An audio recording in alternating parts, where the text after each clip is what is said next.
Hello বন্ধুরা, আবার আপনাদের সামনে চলে এসেছি। আজকের আমাদের লাঞ্চে কি কি খাওয়া হবে তা দেখাবার জন্য। দেখুন আজকে আমাদের লাঞ্চে কি কি আছে।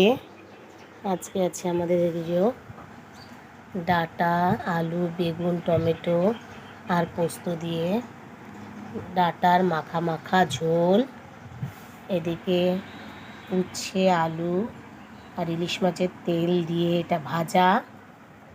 আর এটা হচ্ছে কি ভোলা মাছের সর্ষে বাটা, বড় বড় ভোলা মাছ পিস পিস করে কেটে সেটাকে সর্ষে বাটা দিয়ে করেছি। আর এটা চিংড়ি মাছ ভেজে রেখেছি।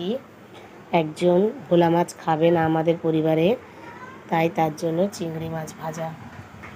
আর ওদিকে তো ভাত হচ্ছে, এখনও গ্যাসের উপরে ভাত বসানো আছে। ভাতটা তো আছে, পরে নামাবো। আর রাতের দিকে আমাদের হবে মটর ভিজিয়ে রেখে দিয়েছি, মটর ঘুগনি।